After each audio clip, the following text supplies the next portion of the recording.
हरे कृष्ण कृष्ण कृष्ण हरे हरे, हरे राम राम राम हरे हरे। दोस्तों, आज मैं आप लोगों को तुलसी माँ की कथा सुनाने वाला हूँ। वीडियो को अंत तक देखिए, उम्मीद करता हूँ अच्छा लगेगा।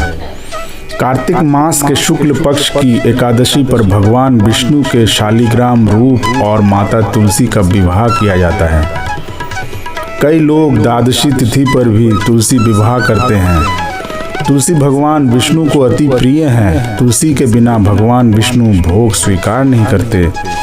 तुलसी पूर्व जन्म में एक लड़की थी जिसका नाम वृंदा था, जिसका जन्म राक्षस कुल में हुआ था। तुलसी पूर्व जन्म में एक लड़की थी जिसका नाम वृंदा था। राक्षस कुल में जन्मी यह बच्ची बचपन से ही भगवान विष्णु की भक्त थी। जब वह बड़ी हुई तो उनका विवाह राक्षस कुल में ही दानव राजा जलंधर से संपन्न हुआ।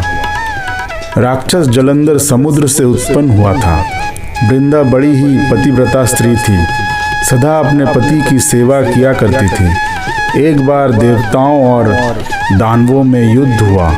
जब जलंधर युद्ध पर जाने लगे तो वृंदा ने कहा, स्वामी, आप युद्ध पर जा रहे हैं। आप जब तक युद्ध में रहेंगे मैं पूजा में बैठकर आपकी जीत के लिए अनुष्ठान करूंगी। जब तक आप नहीं लौट आते मैं अपना संकल्प नहीं छोड़ूंगी।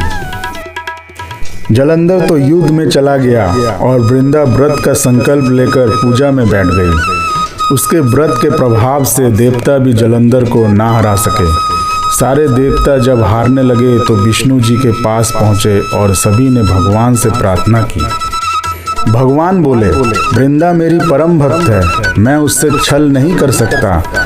इस पर देवता बोले कि भगवान दूसरा कोई उपाय तो बताइए, लेकिन हमारी मदद जरूर करें।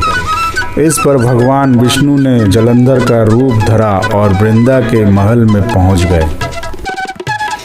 वृंदा ने जैसे ही अपने पति को देखा तो तुरंत पूजा में से उठ गई और उनके चरणों को छू लिया। इधर वृंदा का संकल्प टूटा, उधर युद्ध में देवताओं ने जलंधर को मार दिया और उसका सिर काट कर अलग कर दिया।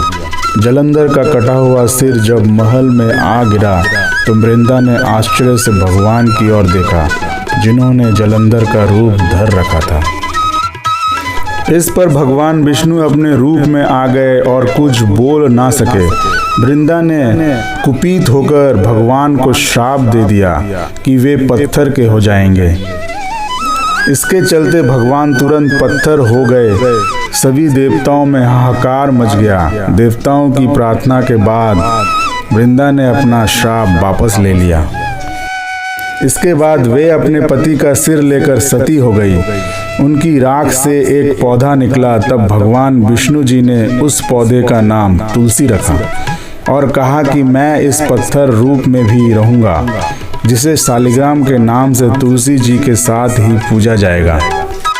इतना ही नहीं, उन्होंने कहा कि किसी भी शुभ कार्य में बिना तुलसी जी के भोग के पहले कुछ भी स्वीकार नहीं करूंगा।